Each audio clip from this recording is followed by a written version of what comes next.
Assalamu alaikum, grade 6. I hope all of you are fine and doing well. Okay, students, so today we are going to start your exercise.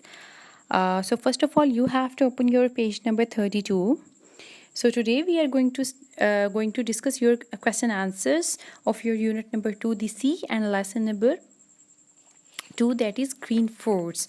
Okay, students, so first of all, we are discussing reading for understanding. Okay, students, so first question is, what do the research teams of Green Force do worldwide? जो green force की research team है वो पूरी दुनिया में actually उनका काम क्या है, वो करते क्या हैं? सो students, you have read the whole text and now you know that green force क्या करते हैं? green force offers international volunteer placements in areas of animal and environmental conservation, humanitarian work and social work. और उसके साथ साथ जो है green force जो है वो क्या करते हैं कि information gathering important information for scientists and managers, communicating directly with local people who depend on coral reef. अब इनके बहुत ज़्यादा काम हैं. एक तो ये जो भी लोग इंटरेस्टेड हैं वाइल्ड लाइफ को प्रोटेक्ट करने के लिए, ये उन लोगों को ऑफ़र करते हैं कि वो इनकी हेल्प करें जो वाइल्ड लाइफ है उसको प्रोटेक्ट करने के लिए और इन्वायरमेंट को बेटर करने के लिए. और ये वाइल्ड लाइफ के रिलेटेड जितनी भी इंफॉर्मेशन है वो गैदर करते हैं साइंटिस्ट के लिए और मैनेजर्स के लिए. Okay, students, so next question is, why are coral reefs known as rainforest of the sea? जो coral reef हैं वो क्यों जाने जाते हैं सी के रेन फॉरेस्ट के तौर पर?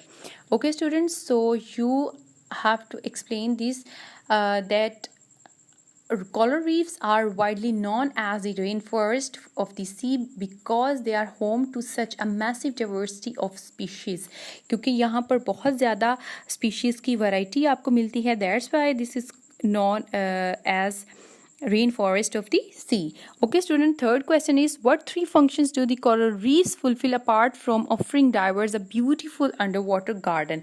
अब कौन से ऐसे three functions हैं जो कि coral reef फुलफिल करते हैं डाइवर्स को एक beautiful under water garden offer करने के लिए? Okay students, so you will explain it. आप इसको एक्सप्लेन करेंगे कि coral reefs plays as a nursery ground for young fish and as an abundant food source for coastal communities, and coral reefs are more than just a pretty underwater garden for divers to enjoy. अब क्या करते हैं, एक तो इनका काम जो है वो फिशेस को जो है वो फूड प्रोवाइड करना है. उसके अलावा ये जो हैं ये डाइवर्स को एक ब्यूटीफुल सा गार्डन प्रोवाइड करते हैं बिकॉज यहाँ पे डिफरेंट काइंड के स्पीशीज़ होते हैं. और डाइवर्स जो है वो जब भी अंडर वाटर जाते हैं कोरल रीफ पर तो उनको डिफरेंट काइंड का की स्पीशीज़ मिलती हैं और उनकी इंजॉयमेंट जो है वो बहुत ज़्यादा बढ़ जाती है. Okay student, next question is, how are human activities threatening the coral reefs? Human की कौन सी एक्टिविटीज़ हैं जो कोरल रीफ्स को थ्रेटनिंग कर रहे हैं? सो you have read the whole text and now you know that pollution, overfishing, blasting and climate change, these are some activities that are threatening the coral reefs. Okay student, next question is, how do coral reefs respond to conservation measures? अब coral reef जो है वो किस तरह conservation measures को respond कर रहे हैं, किस तरीके से जो है वो coral reef conservation method में जो है वो helpful है? Okay students, so you will tell that coral reefs respond well to conservation measures aimed at rebuilding fish communities can regenerate effectively when sustainable fisheries policies are employed. कि जब phishing की जो कुछ पॉलिसीज़ है अगर उस पे अमल किया जाएगा तो कोरल रीफ जो है वो फ़िशिंग के लिए बहुत ज़्यादा जो है उनको कंजर्व करने के लिए बहुत ज़्यादा अच्छा रिस्पॉन्ड करेगी. Next is, how can green force projects help with this conservation? Green force जो है वो किस तरह से हेल्प करते हैं प्रोटेक्ट करने के लिए? इस जो ग्रीन फोर्स का प्रोजेक्ट है वो किस तरह कंजर्वेशन में हेल्प करता है? अब ये क्या करते हैं कि ये इनका जितना भी डाटा है ग्रीन फोर्स का, ठीक है, अब ये लोग क्या करते हैं कि आइडेंटिफाई करते हैं कि किस तरह इस जगह पे प्रोटेक्शन मिलेगी या कौन सी जगह जो है वो इंडेंजर्ड में है, किस जगह को जो है कंजर्व करना है, किस जगह को प्रोटेक्ट करना है। और उसके साथ साथ जितनी भी कोस्टल कम्युनिटीज़ हैं उनको प्रोटेक्ट करती हैं ग्रीन फोर्स की टीम, और उनको मेथड बताए जाते हैं कि किस तरह वो अपनी फ़िश को जो है वो प्रोटेक्ट कर सकते हैं। Okay, students, so now we are moving to page number 33. Answer the following questions. Okay, students, so what you have to do, here are some questions that you have to write the answers of these questions. So first one is, in join our research teams. It is a phrase, join our research teams. The writer has used a verb in the imperative, the command form of the verb. अब यहाँ पे क्या किया, writer ने एक verb use किया हुआ है जो कि command दे रहा है. So what first they are asking that identify the verb in the imperative. अब इस जो ये फ्रेज़ है इसके अंदर अब कौन सा ऐसा वर्ब है जो इम्पेरेटिव मीन्स के कमांड के तौर पर यूज़ किया गया है. So the verb is join.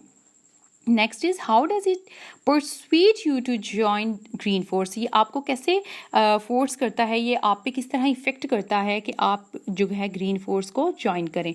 So students, you will tell that it persuades us to join green force because green force need help to preserve endangered wildlife and fragile habitats. क्योंकि green force को ज़रूरत है उन लोगों की ताकि वो help करें क्या करने में, उनके जितना भी वाइल्ड लाइफ है या फिर जो बहुत ज़्यादा डेलिकेट हैबिटेट्स हैं वो जो इंडेंजर्ड हो चुके हैं उनको सिक्योर करने के लिए. Next one is, in the phrases endangered wild life and fragile habitats. First one they are asking that identify the two adjectives. Two adjective कौन कौन से हैं? Okay students, so first adjective is endangered and second is fragile. Next is, how does the writer's choice of these two adjectives persuade you that the habitats and the wildlife need your help?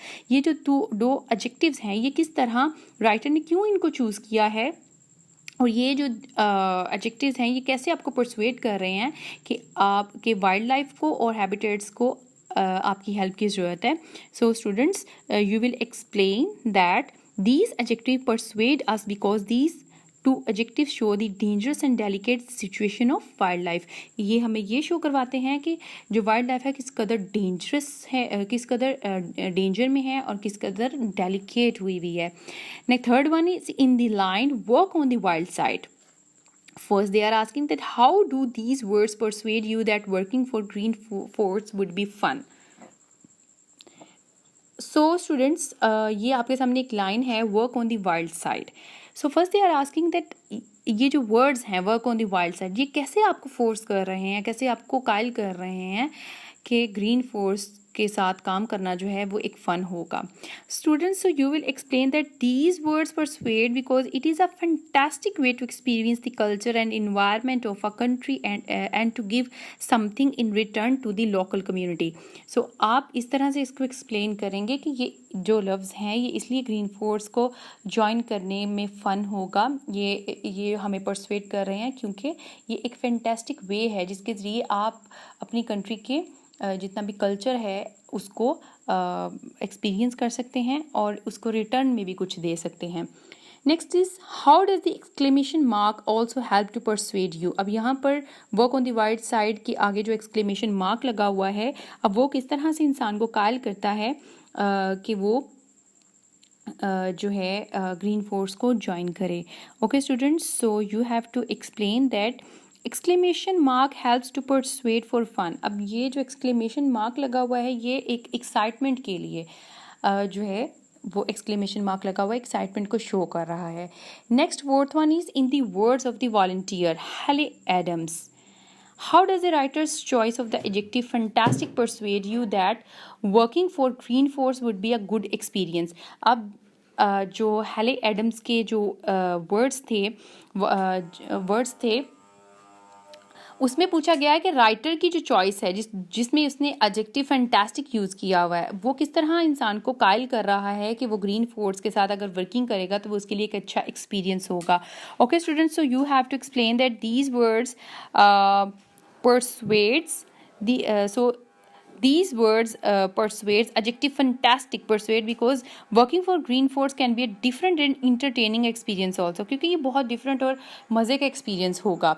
Next they are asking that why does reading a quotation from a volunteer help to persuade you to join green force. एक volunteer की तरफ से एक quotation जो दी गई है वो कैसे एक इंसान को persuade कर सकती है, इसको काल कर सकती है कि वो green force को join करे. So you have to explain that it persuades because it could be a fantastic way to join green force, क्योंकि ये हमारे लिए एक fantastic way हो सकता है इसको join करने के लिए.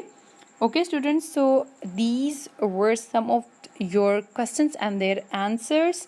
So now you have to write all the questions and their answers in your assignment. Okay students, so take care yourself.